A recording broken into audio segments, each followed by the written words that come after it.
Et ben voilà, bonjour à tous et bienvenue donc à cette nouvelle édition de Science on tourne, édition consacrée à la mobilité électrique qui, faut quand même le reconnaître, ça fait 20 ans qu'on développe des véhicules électriques. C'est quand même plus ou moins encore au point mort. Alors on est à quelques jours de l'ouverture du salon de l'auto qui se targue d'avoir 10% de véhicules propres, électriques, hybrides, etc. C'est vrai que si on regarde le parc automobile suisse, on est sans doute très loin de ces 10%. Donc on va s'interroger aujourd'hui sur finalement pourquoi est-ce que dans un pays qui est quand même assez branché écologie, la Suisse, pourquoi les véhicules électriques ne percent pas un petit peu plus? Et puis finalement, est-ce que vraiment ces véhicules électriques sont aussi propres qu'on le dit? Si on analyse tout le cycle de vie d'un véhicule, c'est pas évident. Alors pour répondre à ces questions, on a le plaisir d'inviter deux spécialistes de la question. Michael Temens, pour commencer, bonjour. Bonjour. Donc vous êtes, directeur adjoint du Centre des transports de l'EPFL. Vous vous intéressez à la fois à l'aspect technique, mais aussi politique, sociologique de la mobilité, c'est ça? Oui, tout à fait. Donc le Centre de transport de l'EPFL regroupe 39 laboratoires. Il y a des laboratoires qui s'intéressent aux aspects d'ingénierie et de technologie du transport, mais on a aussi des laboratoires qui s'intéressent aux aspects sociologiques, à la modélisation des systèmes de transport. Donc c'est une vision assez large du transport avec un volet technologique, mais pas uniquement. Et vous, Pascal Fayard, bonjour. Bonjour. Vous êtes directeur marketing prospectif chez PSA Peugeot Citroën. Alors en un mot, c'est quoi un directeur marketing prospectif? C'est dur à prononcer. C'est le vocable interne de PSA, mais en anglais, pour donner l'image de ce qu'on fait, ça s'appelle Marketing Intelligence and Foresight. Donc c'est toutes les études de marché, très orientées client. Et puis à un horizon de temps qui peut aller dans des 3 mois ou ce qui se passe aujourd'hui sur le marché, à une échelle de 15 à 20 ans pour les tendances plus long terme, avec une approche mondiale et orientée globalement sur la mobilité et pas simplement sur l'automobile. Et pas simplement sur la technique non plus. Et pas du tout sur la technique. Et ce qu'on met en avant, c'est d'abord le client, c'est d'abord l'individu, c'est d'abord la personne, à travers ses usages, à travers ses attentes, à travers ses attentes qui ne sont pas forcément exprimées. Et donc tout le travail de mon équipe, c'est justement d'essayer, à travers les techniques classiques qu'on a en sociologie et de marketing, d'essayer de faire exprimer ou de faire émerger ces attentes-là. Alors, dans une première partie, ce que je vous propose, c'est qu'on fasse un peu un bilan des véhicules électriques, bilan des années écoulées, bilan de qu'est-ce qu'on peut trouver aujourd'hui comme véhicule électrique, et puis voir finalement, est-ce que demain, c'est quelque chose qui va perdurer, est-ce qu'on va développer encore plus ces véhicules électriques, et puis on se posera cette question de est-ce que c'est si écolo que ça, de rouler dans un véhicule électrique. Et puis dans une deuxième partie, c'est vous tous qui aurez la parole, vous pourrez poser toutes les questions qui vous passent par la tête à nos deux invités. Mais peut-être... pour commencer, Michael Temens, ça fait donc 20 ans, je disais tout à l'heure, qu'on a vraiment développé ces véhicules électriques. Aujourd'hui, véhicules électriques et autres véhicules propres, aujourd'hui, ils représentent 2,6% des parts de marché. C'est très peu. D'où vient ce désamour de ces véhicules? Oui, donc c'est même moins que ça. Donc si on prend les ventes de véhicules neufs sur le marché suisse en 2012, 2,6%, ça représente les ventes de tous les véhicules alternatifs. Et donc parmi ces 2,6%, il y a 2,2% de véhicules hybrides, et donc il y a moins de 0,3% de véhicules électriques. Donc ça reste clairement des parts de marché qui sont marginales. Maintenant, comment expliquer ce désamour, ou en tout cas ce manque d'intérêt, ou en tout cas ce manque de concrétisation d'une conscience écologique dans un achat d'un véhicule propre? Il y a plusieurs choses. Et effectivement, il faut d'abord repartir de l'utilisateur et de ses attentes et de sa perception de l'automobile, et aussi de sa perception du véhicule électrique.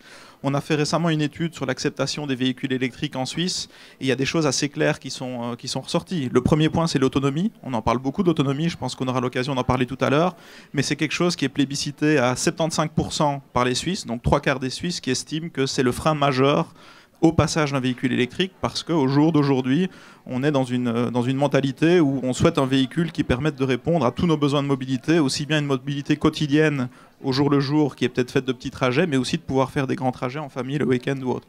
Donc il y a des aspects d'autonomie, il y a des aspects de prix. À nouveau, en termes de prix, il y a aussi 3/4 des Suisses qui estiment que les véhicules électriques sont trop chers. Et effectivement, c'est des véhicules qui sont plus chers que, je dirais, le véhicule classique comparable. Après, il y a aussi des enjeux d'offres, parce que finalement, on parle beaucoup de véhicules électriques, mais si on regarde, ça fait seulement quelques années que les grands constructeurs comme Renault, PSA et autres, commencent à proposer des véhicules électriques. Si on regarde Renault, qui se targue d'être le premier constructeur à avoir une gamme complète de véhicules électriques, et 4 véhicules électriques, les véhicules sont sortis seulement l'an passé.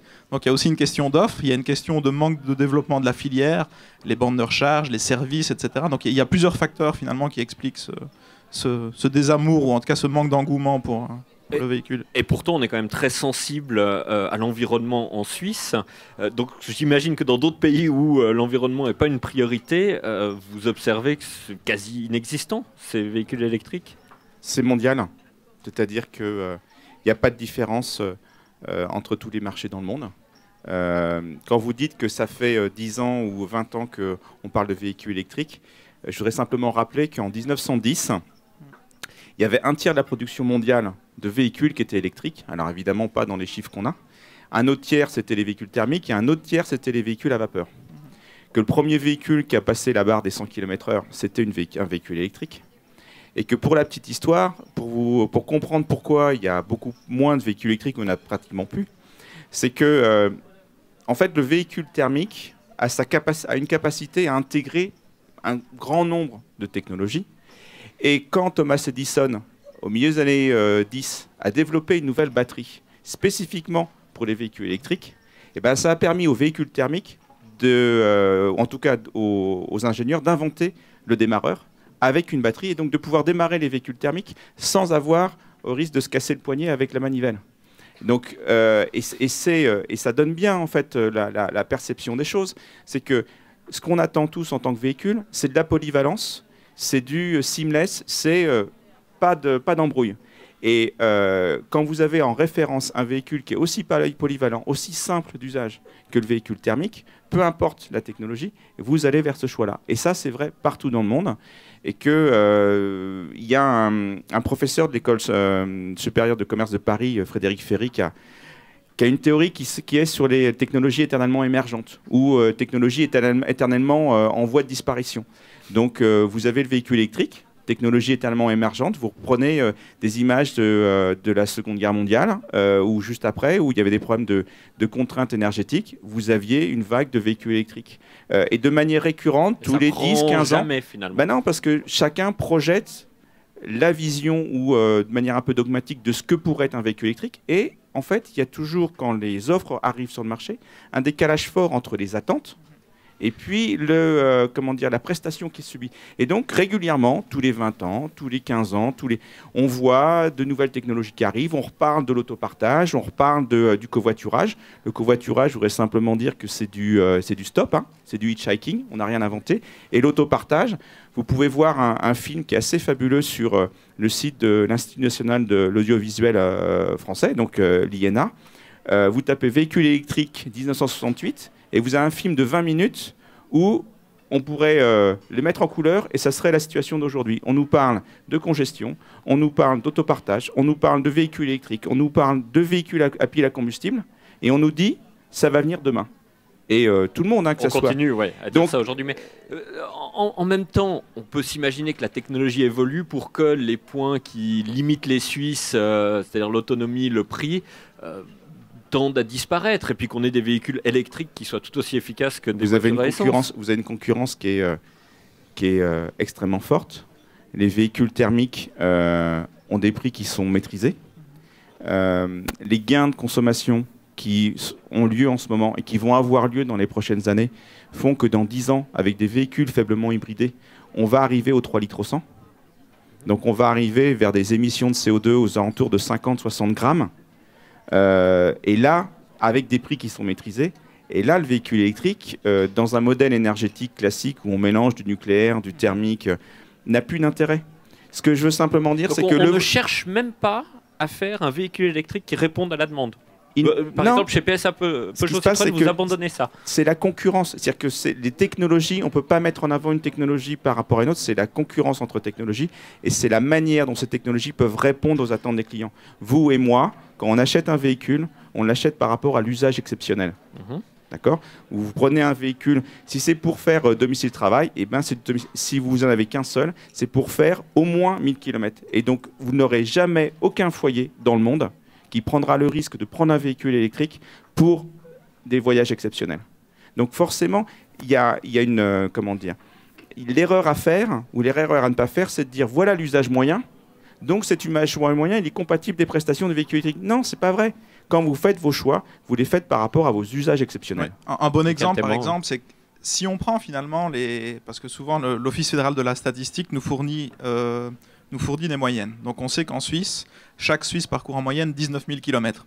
Tout mode de transport confondu, tout objectif de voyage confondu, loisirs et aussi déplacement domicile-travail. Y compris l'avion. Y compris l'avion. Ce qui veut dire que si on se focalise sur la voiture, ça représente 11 000 km par an. 11 000 km par an, on fait un calcul rapide, ça fait 25 km par jour. Donc on pourrait se dire, comme le disait Pascal, effectivement c'est parfait pour la voiture électrique qui offre aujourd'hui une autonomie réaliste autour de 100 km, 130 km. Mais à nouveau, on est dans une démarche d'achat d'un véhicule. Un véhicule, c'est quand même quelque chose qui pèse de manière importante sur un ménage. Et donc aujourd'hui, l'utilisateur souhaite que ce véhicule réponde à des besoins hétérogènes de mobilité. Ce que ne peut pas faire le véhicule électrique, alors que c'est ce que peut faire un véhicule thermique qui peut à la fois se permettre de consommer très peu. On parle aujourd'hui de consommation de 4 à 5 litres pour des véhicules diesel et qui en même temps offrent des autonomies qui vont jusqu'à 1000 km, voire beaucoup plus. Oui, parce qu'on peut de toute façon recharger. Est-ce que la voiture hybride finalement n'est pas la solution là au milieu? On a quand même de l'électrique, mais elle est très lourde. Hein. C'est l'avenir. Mais elle est très lourde parce qu'on est obligé de mettre des batteries plus un moteur et ça coûte. Vous avez cette option-là, qui était l'option qui a été développée par Toyota depuis de nombreuses années. Et puis vous avez l'autre option qu'on vient de présenter il y a le mois dernier, qui est un hybride, mais un hybride air, où en fait l'énergie elle est stockée sous forme d'air comprimé. On ne va pas faire 50 km avec ce type de technologie, mais ça permet justement d'assurer un kilométrage significatif de quelques kilomètres, zéro émission en ville, avec un coût qui est extrêmement limité, puisque c'est des bonbonnes d'air qu'on remplit et qu'on compresse. Et donc, vous n'avez pas de problème de fin de vie, de recyclage, vous n'avez pas le problème du coût de la batterie.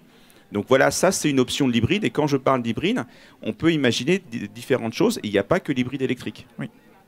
Non, et ce que je voulais dire aussi, c'est que l'hybride peut évoluer, parce que quand on parle de voitures hybrides, aujourd'hui, on a beaucoup en tête la Toyota Prius, qui était la première sur le marché en 1995, mais là, on reste sur un véhicule hybride classique qui offre finalement une autonomie en tout électrique de seulement 3 km, c'est peut-être presque 5 km pour la toute dernière génération de Prius qui est sortie, tandis que là, ce dont parle Pascal, que ce soit la nouvelle technologie hybride air ou les hybrides rechargeables que proposent d'autres constructeurs, c'est des véhicules qui peuvent offrir une autonomie en tout électrique qui vont jusqu'à une distance de l'ordre de 50 à 60 km. Donc finalement, on a quasi les avantages d'un véhicule électrique, et si on a besoin d'une autonomie plus importante, on a un moteur thermique qui est derrière, tantôt pour alimenter le moteur électrique, ou tantôt pour être utilisé comme groupe motopropulseur, suivant les technologies qu'ont adopté les constructeurs. Sauf que quoi qu'il en soit, tous ces véhicules font appel à de l'essence et à du pétrole à un moment donné. Est-ce que on ne peut pas s'imaginer aussi qu'il y a une pression des lobbies pétroliers pour qu'on ne fasse pas trop de recherche en matière de véhicules totalement, excluant totalement l'utilisation de pétrole?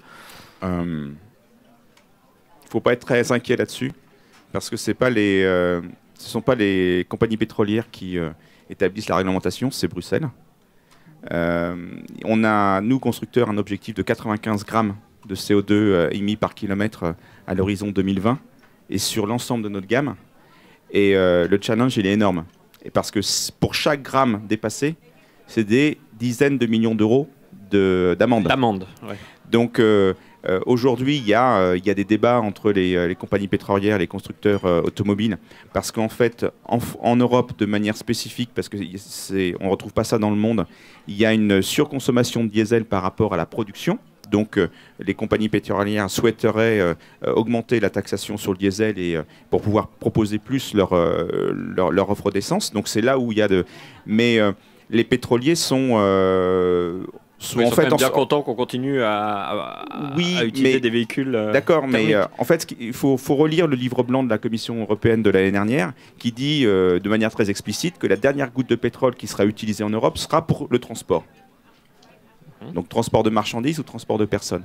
Et ce que je veux aussi signaler, c'est que le parc automobile en Europe augmente peu, les nouvelles technologies arrivent extrêmement rapidement sur le marché, et donc on va voir une baisse de la consommation de carburant et de la consommation énergétique qui va être significative. On ne va pas parler de 2-3%, à l'horizon 10-20 ans, c'est plusieurs dizaines de pourcents de baisse. Au point de prolonger la période où on aura encore du pétrole disponible ? Alors ça, c'est la grande question, combien il y aura de pétrole. En fait, ce qui est intéressant, c'est que ça dépend à quel est le prix du baril de pétrole.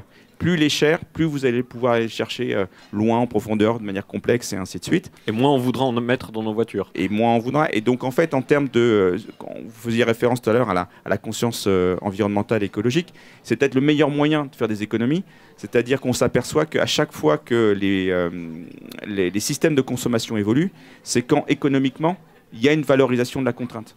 Donc, en clair, la baisse des émissions, ça passe par un coût supporté par l'usager, qui est plus important. Si c'est compatible, si ces coûts sont compatibles de son souhait d'utiliser un véhicule, c'est-à-dire que ça peut coûter un peu plus cher le litre de carburant, mais il en consomme moins, et donc au global, on a le même coût pour se transporter pour 1000 km, et ben, je pense que tout le monde est gagnant. Et donc on est en phase, et c'est quelque chose d'assez exceptionnel par rapport au reste du monde. L'innovation technologique a lieu en Europe. Elle n'aura pas lieu en termes de groupe motopropulseur, elle n'aura jamais lieu en Chine, elle n'aura jamais lieu aux États-Unis. Elle aura lieu en Europe, elle a lieu en Europe parce qu'il y a cette double contrainte, la contrainte énergétique et la contrainte réglementaire, qui font que nous, constructeurs, et nous tous aussi en tant que clients, eh bien, on va de plus en plus vers des véhicules qui sont peu consommants. Qui consomment moins. Des véhicules totalement propres, avec une grande autonomie, on y arrivera demain, on y arrivera un jour. Vous avez déjà des exemples sur le marché. Donc, avec des faibles autonomies. Des autonomies, vous avez des consommations qui sont en décalage fort par rapport, les véhicules hybrides sont en décalage fort par rapport aux véhicules thermiques. Non, mais sans aucun pétrole. On pourrait le faire. C'est techniquement oui, mais la physique nous permet de faire ça. Je pense qu'il ne faut pas vouloir être dogmatique. Il y aura du pétrole. La question, c'est le litre de pétrole, on l'utilise pourquoi? Vous avez grosso modo 3 options. L'industrie, l'habitat et le transport. Bon, l'habitat, je pense qu'il y a beaucoup d'efforts à faire partout en Europe sur les économies d'énergie, et donc on peut baisser les consommations. Sur l'industrie, c'est l'industrie qui a fait le plus gros effort sur les 20 dernières années, depuis Kyoto, depuis Rio, en termes de consommation énergétique, et donc il y a des efforts à faire sur le plan du transport. Mais on ne peut pas contraindre le fait que les gens ne puissent pas se déplacer. Donc la mobilité va augmenter, il faut qu'elle soit sobre. Et donc c'est pour ça que je pense que c'est important de bien garder en tête que la dernière goutte de pétrole qui sera utilisée en Europe, ça sera utilisé pour le transport. Et donc avoir comme mythe un véhicule ou des véhicules qui se déplacent sans coût énergétique, je pense que c'est une illusion. De toute façon, il y a toujours des coûts énergétiques. Si on prend un véhicule électrique, on parle de zéro émission de CO2, parce qu'effectivement, il n'émet pas de CO2 au moment où il roule. Je sais qu'on en parlera en fin d'émission, mais il y a toute l'énergie grise pour la production du véhicule, pour la production de l'électricité qui alimente le véhicule électrique, et aussi pour le recyclage du produit. Maintenant, pour répondre à votre question, est-ce qu'on peut faire sans parler du véhicule totalement propre, est-ce qu'on peut faire aujourd'hui un véhicule électrique avec une grande autonomie? Oui, les constructeurs pourraient le faire. Après, c'est une question de coût qui est simplement énorme. Il y a un célèbre constructeur américain qui propose aujourd'hui un nouveau modèle avec différents packs de batteries dont l'autonomie varie de 400 km à 600 km. Il y a juste que le prix de la batterie seule est beaucoup plus élevé que ce que le Suisse moyen est prêt à mettre pour une voiture. Donc après, il y a aussi un enjeu économique. Pour donner des éléments de comparaison, grosso modo, pour faire une autonomie d'un véhicule électrique de 100 km, vous avez besoin d'à peu près 15 kWh. Et aujourd'hui, sur le marché, c'est 500 € le kilowattheure. On imagine que d'ici 2015-2020, on pourrait descendre autour de 200 € le kilowattheure. Pour que ça soit compétitif par rapport aux véhicules thermiques, il faudrait faire 500 km. Il faudrait qu'on soit entre 20 et 30 € le kilowattheure. D'accord. Et ensuite, pour ceux qui aiment la physique, vous regardez la capacité de densité énergétique entre le carburant liquide et la batterie, vous avez un facteur 50 entre les deux. Donc en termes de volume. Donc même techniquement, on ne peut pas imaginer transporter autant d'énergie dans un volume de carburant liquide si on veut avoir une énergie électrique. Et là aussi, en termes d'anecdotes, il faut se remémorer les propos de toujours Thomas Edison, quand le tout jeune Henry Ford, qui travaillait pour General Electric, était venu le voir pour lui dire, voilà, j'ai une idée d'une voiture, donc une automobile, et fonctionnant sur la base du carburant liquide, il lui avait dit, jeune homme, vas-y, foncez, parce que vous avez trouvé la solution. Vous transportez, en même temps que vous vous déplacez, vous transportez l'énergie dont vous avez besoin. Et il n'y a pas mieux aujourd'hui pour transporter de l'énergie que les carburants qu'on connaît, puisqu'ils sont liquides à température ambiante, ils ne s'évaporent pas pour quelques degrés, ou ils solidifient pas à des températures de zéro. Pour moi, c'est l'optimum. Et ça serait extrêmement difficile de trouver des concurrents par rapport à ce type de carburant. Vous prenez l'hydrogène, tout le monde a en tête l'incendie de Lindenburg en 30-31 à New York. Un feu d'hydrogène, c'est la catastrophe. Un feu de carburant, oui, mais c'est beaucoup moins dangereux qu'un feu d'hydrogène. Donc tous ces éléments-là font que par rapport à tout l'éventail de technologies, vous avez des technologies qui sont beaucoup plus robustes, beaucoup plus fiables et beaucoup plus en phase avec les attentes des gens. Et c'est ça qui fait le marché. Mais on reste quand même dans un mode où ça pollue. Alors ça pollue peut-être moins parce qu'on consomme moins, mais ça continue à polluer. Quelle est la solution finalement pour convaincre les gens d'utiliser des moyens de transport qui vont polluer de moins en moins? Parce que, ok, il y a des voitures hybrides, ça pollue encore un petit peu. Est-ce qu'il va falloir combiner peut-être des voitures 100% électriques ou 100% à air comprimé ou ce que vous voulez et du train? Vous travaillez sur cette multimodalité comme ça. Bon, après, il y a déjà une question de coût. Si on prend les véhicules hybrides, aujourd'hui, les ventes de véhicules hybrides sont en forte augmentation, mais parce qu'il y a aussi un développement de l'offre. On parle du véhicule hybride depuis 1995 avec Toyota, mais à part la Toyota Prius, dans la fin des années 90, début des années 2000, les véhicules qui étaient hybrides étaient tendanciellement des véhicules qui étaient haut de gamme. Dans des marques de luxe d'ailleurs, et qui consommaient aussi comme assez. Il y a plein de 4x4 hybrides, c'est assez aberrant a priori. Si on regarde les citadines hybrides qui viennent de sortir seulement récemment, on voit que ça marche tout de suite et que les ventes sont en train d'augmenter. À nouveau, ça reste marginal, mais on voit que c'est des véhicules qui répondent aussi aux attentes des usagers, parce qu'il y a aussi énormément d'usagers en Europe qui souhaitent des petits véhicules ou des véhicules moyens, et pas uniquement des véhicules haut de gamme avec des gabarits très importants. Donc il y a aussi une question d'offre. Et à nouveau, quand on parle d'écologie, oui, les gens sont prêts à payer à un certain point pour l'écologie, mais pas à n'importe quel prix. Et donc c'est là aussi où il faut réfléchir à des analyses coûts-bénéfices. Et puis est-ce qu'il n'y a pas aussi un aspect émotionnel finalement les hommes, allez, peut-être les femmes aussi, mais on aime bien ces voitures puissantes qui font un joli bruit. J'ai même vu qu'il y avait des voitures électriques sportives où on mettait à l'intérieur de l'habitacle un bruit de moteur pour avoir vraiment le sentiment de conduire une voiture avec de la puissance. Est-ce que ce côté émotionnel, ça freine pas finalement beaucoup le développement de voitures hybrides qui sont pas toujours très jolies ou qui n'ont pas toujours la réputation d'une voiture très puissante? Ouais, les aspects émotionnels, oui, mais bon, là vous prenez le cas particulier, c'est clair qu'on a des rapports hétérogènes à l'automobile. Il y a des gens qui voient l'automobile pour l'aspect plaisir. Il y a énormément de gens qui voient l'automobile pour l'aspect simplement pratique, fonctionnel, finalement de répondre à des besoins de mobilité. Il y a des gens qui voient ça selon un aspect écologique. Donc oui, il y a une certaine hétérogénéité dans la population, mais il n'y a pas qu'une dimension émotionnelle. On sait qu'il y a aussi des freins au changement, il y a aussi une certaine inertie. Quand on fait des études, on se rend compte que le Suisse moyen a encore une certaine appréhension par rapport à la fiabilité des nouvelles technologies. Il y a 25% des Suisses qui ne sont pas convaincus de la fiabilité d'un véhicule électrique. Et là, on parle de ressenti, on parle d'attitude du consommateur moyen.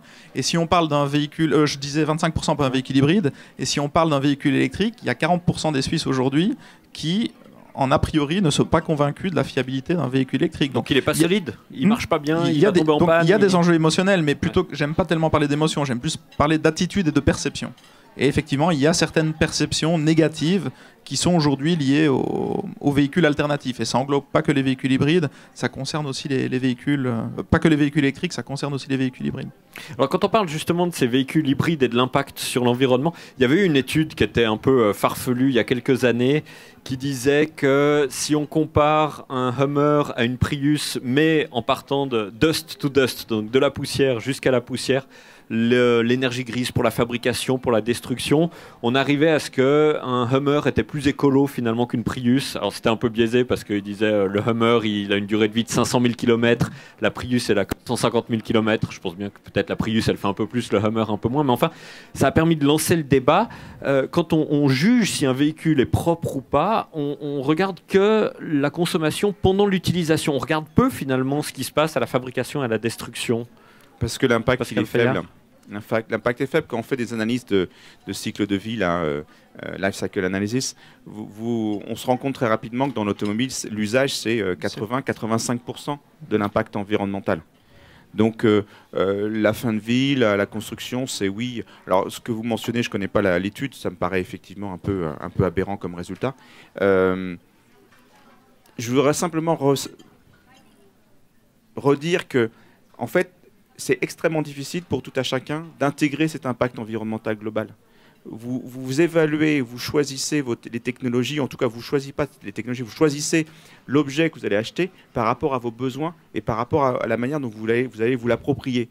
Et on voit bien toute la difficulté qu'on a en tant qu'individu, en tant que citoyen, d'appréhender la question du réchauffement climatique. Tant que ça ne nous touche pas dans notre vie de tous les jours de manière extrêmement prégnante, c'est extrêmement difficile d'évaluer, voilà, je choisis telle option parce que ça va avoir un impact positif ou négatif, ce qui va se passer au Bangladesh. Je peux pas gérer ma consommation comme ça. C'est par rapport à des effets de proximité. En même temps, donc, on a quand même une sensibilité qui, par rapport à ça qui augmente. Mais quand ça vient dans votre porte-monnaie et que dans votre consommation de tous les jours, c'est par rapport à votre environnement local que vous décidez. Et il y a ce qu'on appelle un biais déclaratif. C'est clair qu'aujourd'hui, on parle de plus en plus des enjeux liés au réchauffement climatique, on parle de plus en plus des enjeux environnementaux, de telle sorte que si vous faites une enquête en Suisse et vous demandez aux Suisses est-ce que vous voulez un véhicule écologique ou un véhicule puissant, il y a 70% des Suisses qui vont vous répondre je veux un véhicule écologique. Et sauf dans la pratique, dans les faits, dans la pratique, si on prend le cas de la Suisse, on a quand même le parc automobile le plus polluant d'Europe. C'est aussi lié au fait qu'on a les véhicules avec la puissance moyenne la plus élevée d'Europe.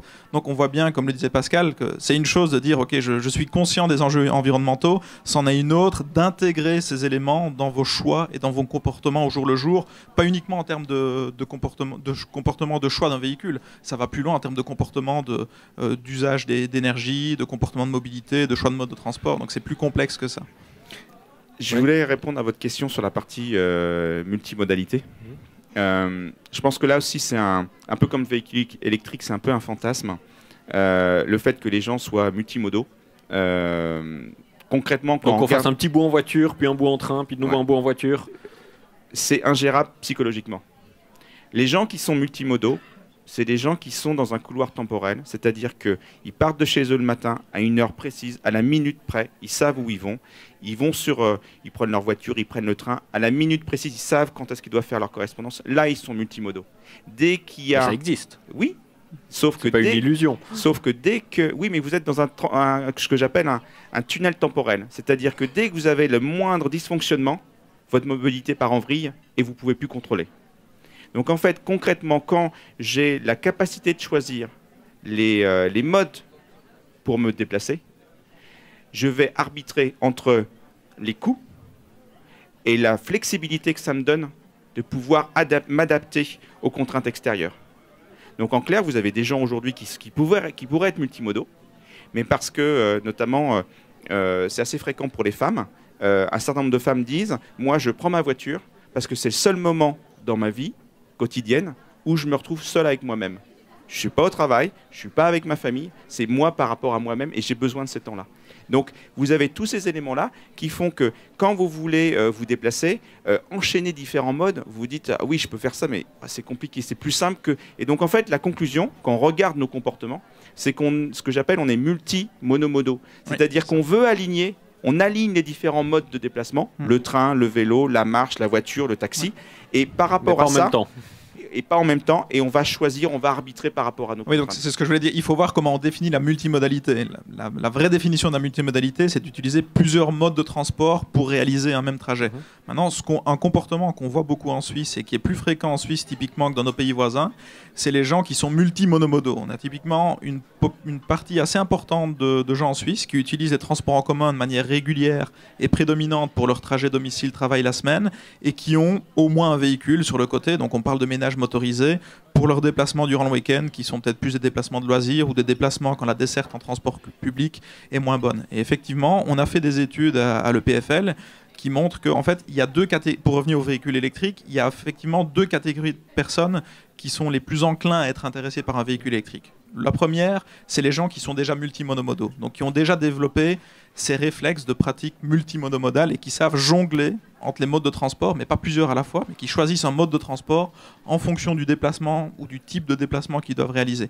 Et puis les deuxièmes, c'est effectivement ceux qui sont dans les ménages multimotorisés, donc qui disposent au moins de 2 véhicules ou plus et qui du coup pourraient être intéressés à prendre un véhicule qui a peut-être une autonomie restreinte mais en ayant la flexibilité d'un véhicule classique sur le côté. Et à nouveau, en Suisse, il y a quand même 30% des ménages qui sont multimotorisés, donc c'est important. J'ai une anecdote. Ouais.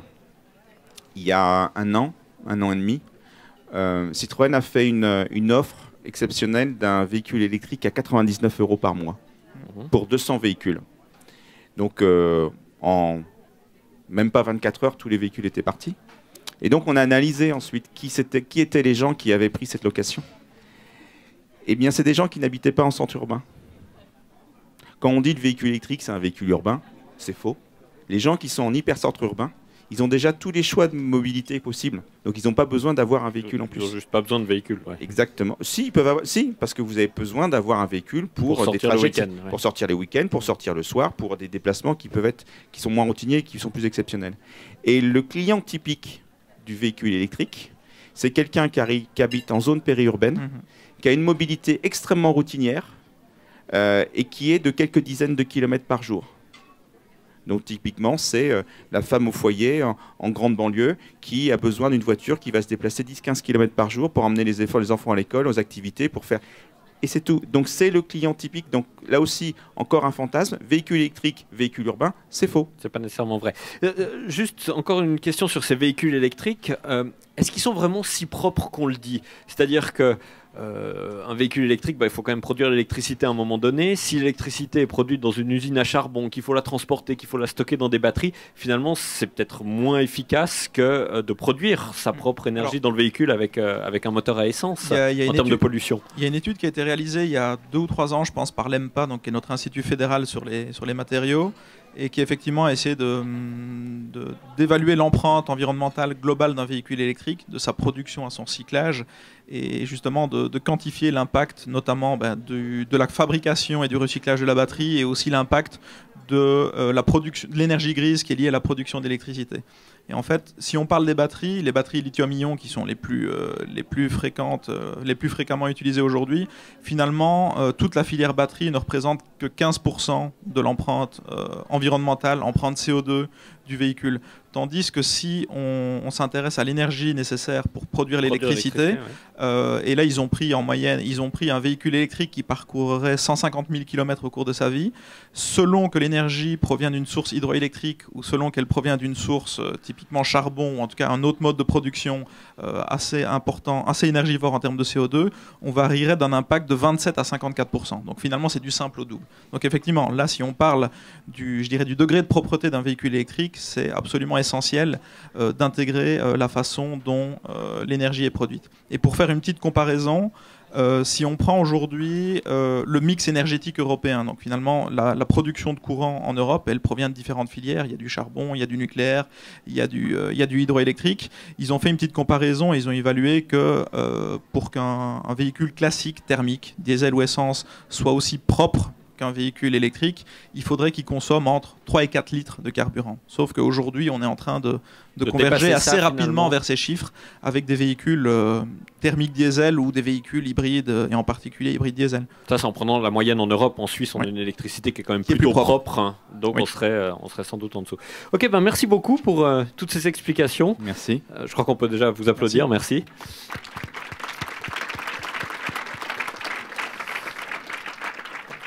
Voilà, et pour continuer la discussion, si parmi vous il y a des questions par rapport à ces véhicules. Oui, monsieur. Oui, Jean-Claude Keller, je donne des conférences sur le climat et l'énergie. On a beaucoup parlé diminution de consommation, et puis si j'ai bien compris, la stratégie marketing de PSA, c'est de partir de la demande pour ajuster l'offre. Alors, j'aimerais vous entendre, le représentant du PSA, sur la chose suivante.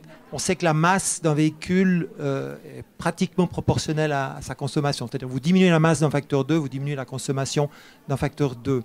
Alors, quels sont les efforts qui sont faits ou les stratégies développées chez les constructeurs automobiles, notamment chez PSA, pour sortir des véhicules dont la masse est moins importante et peut-être de façon annexe, changer la stratégie, partir de l'offre en espérant que ça va agir sur la demande. Enfin, ça va agir sur la demande. Et puis, puisque j'ai la parole, juste encore une remarque sur les véhicules tout électriques. J'ai été possesseur d'un Touareg et j'ai fait plus de 20 000 km. C'est un véhicule tout électrique. Je peux vous dire que sous nos latitudes, il est extrêmement agréable de disposer de chaleur en hiver. Et ça, c'est un sacré problème des véhicules tout électriques. Pascal Fayard. Alors, pour la masse, il y a des arbitrages qui sont assez complexes à faire, parce qu'en même temps qu'on souhaite avoir des diminutions de consommation, on ne veut pas faire d'arbitrage sur la partie sécurité. Et pour arrêter un véhicule, aujourd'hui, on n'a pas trouvé mieux que de mettre de la tôle et de mettre de la masse. Et donc, c'est un combat permanent des ingénieurs et des architectes véhicules pour justement baisser la masse des véhicules, pour gagner en consommation, améliorer le rendement des moteurs, améliorer la partie aérodynamique, sans dégrader, voire en augmentant les prestations de sécurité. On n'est pas prêt à accepter moins de sécurité pour moins polluer la planète? Je vous pose la question. Oui. Ouais. Je pense que pas tout le monde. Je pense que le jour où vous achèterez un nouveau véhicule, vous ne serez pas prêt à faire de compromis sur la sécurité, parce que vous posez la question, voilà, je vais avoir des enfants à l'arrière. Tout le monde a vu les photos au moment où les tests Euro NCAP ont été lancés à la fin des années 80. Vous aviez des voitures où, grosso modo, le volant, la tête de colonne était au niveau de l'appui-tête. Vous n'achetez pas de voiture comme ça. Et donc, si vous transportez des personnes à qui vous tenez, vous n'allez pas faire de compromis. Et le problème, il est là, c'est que les gens peuvent dire, et c'est ce qu'on disait tout à l'heure avec Michael, les gens peuvent dire oui, je voudrais ça, sauf que concrètement, dans l'acte d'achat, c'est pas ça qui se passe. Michael, donc pour compléter, il faut quand même voir que depuis les années... On sait faire des voitures légères. Évidemment, ça a des contraintes. Des fois, on est obligé d'attacher le casque. Mais enfin, les contraintes de cracher à 300 km/h dans un mur avec une voiture qui fait 500 kg, on sort indemne. Oui. Donc il y a peut-être... Je pense qu'on n'a pas tout à fait le même budget. Ouais. Est-ce que vous êtes prêt à acheter une Formule 1 C'est-à-dire que pour une voiture à 20 000 euros, une Formule 1, c'est peut-être 200 millions d'euros. Ou je sais pas, je dis ça, 200 000 euros ou moins 2 millions d'euros. Je pense qu'il faut se rendre compte que le génie d'Henry Ford, c'est d'avoir été capable, avec des investissements phénoménaux, de faire un objet qui était abordable à la grande majorité des ouvriers de son usine. Et ça, je pense qu'on ne s'en rend pas compte. Et on le voit bien avec toutes les petites fabrications qu'il y a sur les véhicules électriques. Les prix explosent parce que les séries sont très faibles et donc les amortissements que vous avez à faire en termes de R&D, vous ne pouvez pas les compenser. Donc en clair, oui, on peut. On a eu des débats il y a 10-15 ans où il y avait des conducteurs de Formule 1 qui arrivaient devant la commission en disant voilà, oui, à 200 km/h, on peut arrêter une voiture. Oui, mais à quel coût? Si c'est pour que tout à chacun, on ne soit pas capable d'acheter cette voiture, je suis désolé, ce n'est pas notre philosophie. On veut des produits qui soient abordables pour le plus grand nombre. Donc le prix contenu. Donc le prix contenu, ce n'est pas une structure en composite. C'est pas compatible des modes de fabrication, c'est pas compatible de votre porte-monnaie, ni de nos moyens. Rapidement, Michael. Ce que je voulais juste dire, ça complète un peu ce que disait Pascal, c'est qu'il faut quand même avoir conscience qu'il y a eu des progrès colossaux qui ont été réalisés dans le secteur automobile au niveau de la sécurité passive, de la sécurité active des véhicules, aussi au niveau du confort, des équipements de confort. Et c'est clair que ça s'est fait par une prise d'embonpoint assez importante. Si on prend le cas de la VW Golf qui a quasi doublé de poids entre la première génération et puis l'avant-dernière génération, maintenant c'est clair que les constructeurs ne sont pas non plus complètement stupides, ils sont conscients que le poids a un effet sur la consommation énergétique et sur le bilan CO2 des carburants, et tous ces constructeurs ont des programmes pour effectivement réfléchir à l'allègement des voitures. Et vous verrez d'ailleurs aujourd'hui, depuis 3-4 ans en tout cas, les derniers modèles qui sortent sont quasi tous plus légers que le modèle précédent. Donc ce que je voulais dire, c'est que la tendance s'est inversée, et à nouveau, les technologies sont là. Oui, on a une start-up aujourd'hui de l'EPFL qui travaille sur les matériaux composites pour l'automobile, mais il y a encore énormément d'enjeux si on prend les matériaux composites à base de carbone pour être capable de les produire à très large échelle avec des coûts réalistes. Parce qu'à nouveau, on parle, même en Suisse, qui est un pays soi-disant riche, le prix moyen qu'un Suisse met dans une voiture, c'est 30 000 francs, c'est pas 300 000 francs. Donc là, il y a aussi des enjeux économiques qui sont importants. Autre question ?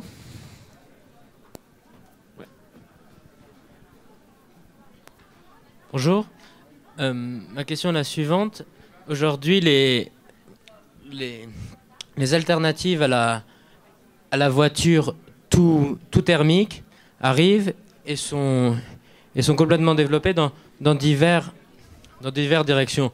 On voit les hybrides. Les hybrides, il y a des sous-catégories d'hybrides. Il y a le tout électrique. Il y a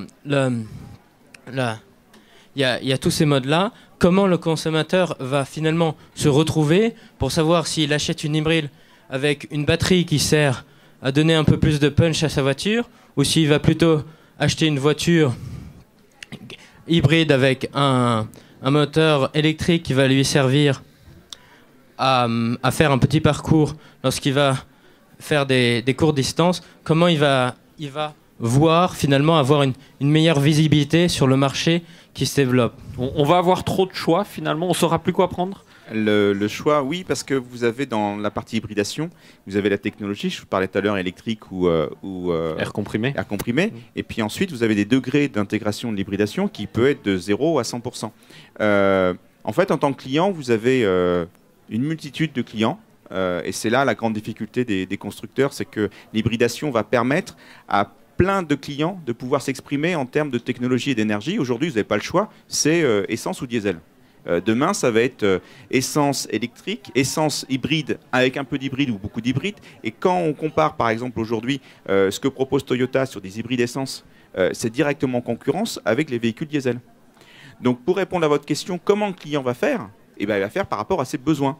Quelles sont vos attentes? Est-ce que vous voyez des voitures sportives? Est-ce que vous êtes dans l'usage? Est-ce que vous voulez partager les parcours dans votre véhicule? Et quel prix êtes-vous prêt à mettre dans le véhicule? Est-ce que vous avez une orientation? Est-ce que vous, en termes de valorisation, vous voulez maximiser votre autonomie? Est-ce que vous voulez avoir une valorisation en termes de baisse de consommation, en termes d'euros ou de francs suisses, ou en termes de pourcentage? Et donc, tout à chacun, on a notre propre système d'évaluation qui n'est pas forcément... Comme on l'a toujours fait, finalement. Voilà, qui n'est pas forcément totalement explicite. Et la grande difficulté des constructeurs, c'est bien entendu d'aller chercher, quand on propose une nouvelle offre, d'aller chercher les clients qui sont directement en phase avec ce qu'on propose. Et donc, c'est là où les enjeux marketing sont phénoménaux. C'est que il y a 100 ans, c'était la Ford T, elle était noire. Et puis, aujourd'hui, vous avez à peu près 400 modèles sur le marché européen. Quand vous multipliez par le nombre de motorisations, le nombre de finitions, et si vous mettez une couche d'hybridation dessus, vous avez un choix qui doit avoisiner les 1000 ou 1500 offres. Eh bien, vous avez 15 millions de clients. Donc, ça va être des réponses vraiment ponctuelles par rapport à des demandes qui vont être spécifiques. Et donc, en fonction de votre référentiel socioculturel, de votre environnement, de vos amis, de ce que vous voulez lire, est-ce que vous regardez la télé pour votre choix, ou vous regardez la presse, ou Internet? Et ben, en fonction de ça, vous allez faire votre choix par rapport à un panoplie de technologies qui va être extrêmement vaste. Mais pour compléter, il faut bien comprendre que s'il y a une telle multitude d'offres, y compris en termes technologiques, c'est parce qu'on a aussi une population qui est très hétérogène. On a des gens qui sont très hétérogènes dans leurs besoins de mobilité, et puis après, l'automobile, c'est pas uniquement un mode de déplacement, c'est aussi un vecteur de statut social, etc. Donc il y a des besoins de mobilité hétérogènes, mais il y a aussi des attentes hétérogènes par rapport à l'automobile. Il y a une perception hétérogène de l'automobile, et donc tout un chacun pourra trouver finalement chaussure à son pied dans les gammes proposées. Très bien. Une autre question? Il y en avait une ici. Ouais. Bon.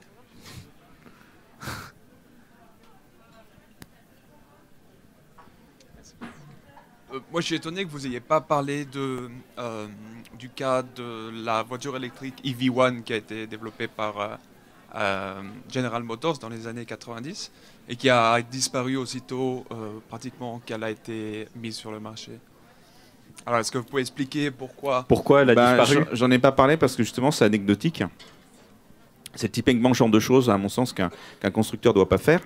C'est-à-dire qu'il y avait une demande de l'État de Californie à travers son CARB, le California Air Resource Board, qui avait émis une réglementation au début des années 80-90 qui exigeait que pour pouvoir vendre sur le marché californien, il fallait proposer plus de 25% de véhicules propres. Donc General Motors a proposé ça, mais sur une approche purement technique, sans prendre en compte en fait quels étaient les besoins des clients. Et donc, voilà, il y a eu la crise la fin des années 80, début des années 90. Et puis là, les gens, ils jugent par rapport à leur porte-monnaie, par rapport à leurs attentes. Donc là aussi, je pense que c'est... Donc ils étaient dans la règle parce qu'ils offraient le véhicule. Bah oui, mais le marché aujourd'hui, il ne fonctionne pas par rapport à la règle. Si on vous dit demain, il faut acheter que des voitures à 3 roues, et si votre besoin il est sur 4 roues, vous n'allez pas acheter une voiture à 3 roues. Voilà, c'est un peu comme ça. On vit dans un marché qui est quand même ouvert, où il y a une grande concurrence, et que si les propositions en termes d'offres ne correspondent pas au niveau des attentes, le marché ne se crée pas. Donc il n'y a pas de marché aujourd'hui aux États-Unis sur les véhicules qui ont des technologies alternatives parce que la contrainte sur le client américain en termes de consommation et de coût du carburant est extrêmement faible. C'est-à-dire, grosso modo, c'est $4 le gallon, donc non, c'est beaucoup moins d'ailleurs. Il y a un rapport à 1,2, 1,3 entre le coût du carburant aux États-Unis et ce qu'on a en Europe. Donc aujourd'hui, c'est pour ça aussi que le diesel ne prend pas aux États-Unis. C'est pour ça que le volume d'hybrides est extrêmement limité. Quand vous regardez, vous avez 80 à 90% des volumes d'hybrides vendus aux États-Unis qui sont faits par Toyota, alors que vous avez des Ford, vous avez des Honda qui sont proposés. Parce que aujourd'hui, dans les contraintes, ou en tout cas dans tous les éléments que prennent en compte les clients américains dans leur choix automobile, la partie coût lié à la consommation, ce n'est pas un facteur dominant. Okay, on va prendre une dernière question, monsieur. Bonjour. En fait, ma question, c'est par rapport aux batteries donc, qui sont utilisées dans les véhicules hybrides ou tout électriques. En fait, ces batteries utilisent souvent des métaux rares ou des éléments rares qui sont aussi un grand frein au développement de ces batteries, de ces véhicules. Qu'est-ce que les constructeurs ont comme stratégie pour développer des nouvelles batteries qui n'utilisent moins ou pas du tout de ces métaux? On pense au lithium notamment. Oui, il y a tout un débat par rapport à ces ressources. Elles sont rares parce que, en fait, la proportion de ces éléments sur la Terre, c'est extrêmement dispersé. Mais c'est sans fin. C'est-à-dire que si vous traitez des mètres cubes et des mètres cubes, vous allez toujours en trouver. Il n'y a pas de fin. Ce qui coûte cher, c'est leur extraction et leur traitement. Ça peut devenir irréaliste de les extraire. En fait, vous avez des gens qui ont spéculé sur lithium, sur d'autres terres rares. À chaque fois qu'il y a eu dans le monde depuis 150 ans, 200 ans, à chaque fois qu'il y a eu un blocage où il y avait une ressource qui devenait extrêmement chère, il y a eu des stratégies alternatives pour contourner ça. Le meilleur exemple, c'est l'huile de baleine. Pourquoi il y a eu une explosion de l'extraction du pétrole dans les années 1850 aux États-Unis? C'était pour contourner le coût de l'huile de la baleine qui permettait de s'éclairer. Et le premier pic pétrolier, on n'a jamais retrouvé ça, toute chose égale par ailleurs. C'était en 1860, parce que justement, ça polluait pas, ou en tout cas, ça salissait pas. C'était quasiment inodore, c'était pas cher. Et donc, tout le monde, très rapidement, en 10-15 ans, les lampes à pétrole, les lampes qui fonctionnaient à l'huile de baleine, ils ont complètement basculé au pétrole. Ben voilà, c'est un exemple comme ça. Aujourd'hui, il y a une contrainte qui est forte sur le coût du baril de pétrole. Il y a des stratégies alternatives qui sont développées. Si on arrive à, je sais pas, 200 ou 300 $ le baril, eh bien, on trouvera d'autres. Ça sera peut-être les gages de schiste qui vont se développer. Bref, on a besoin d'énergie pour vivre en société. Eh bien, on prendra l'énergie la moins chère et on mettra en place collectivement des stratégies pour abaisser les coûts et faire en sorte que ça soit supportable pour la plus grande partie des gens. Mais on va développer des batteries qui utilisent. C'est déjà le cas, je me souviens plus laquelle, mais là j'ai reçu un communiqué de presse de l'association e-mobile qui promeut les véhicules propres en Suisse. Ils ont dit qu'au salon de l'auto de Genève, donc qui ouvre ses portes la semaine prochaine, il y aura plusieurs véhicules commercialisés avec des batteries qui n'utilisent pas des terres rares. Je me souviens pas des détails, mais ça existe aujourd'hui. Mais là aussi, à quel coût? Si c'est pour que les batteries soient à 200 € le kilowattheure, vous ne pourrez jamais avoir, et je répète, et c'est physique, vous ne pourrez jamais avoir autant d'énergie dans le volume que vous avez aujourd'hui d'un litre de pétrole, avec d'autres technologies telles que les batteries. Donc on peut imaginer plein de technologies sur les batteries, vous êtes physiquement limité. Ben merci pour toutes ces explications. Merci. Si le sujet vous intéresse, la bibliothèque de l'EPFL nous a préparé une sélection de quelques ouvrages. Les transports, la planète et le citoyen, qui reprend finalement le côté comportement vis-à-vis de notre mobilité. Quel comportement est-ce qu'il faudra avoir demain? Et puis d'autres ouvrages en anglais, Green Products, les perspectives sur le verre et les transports verts de demain. Et puis plus particulièrement sur les véhicules électriques et la technologie des véhicules électriques, c'est un petit peu plus technique. Et également sur les véhicules hybrides et alternatifs. Bon, c'est un petit peu tout ce qu'on a évoqué aujourd'hui. Voilà, encore merci pour vos explications. Pascal Fayard, Michael comment Témence on prononce. Michael Témence, et puis à bientôt. Merci. Voilà.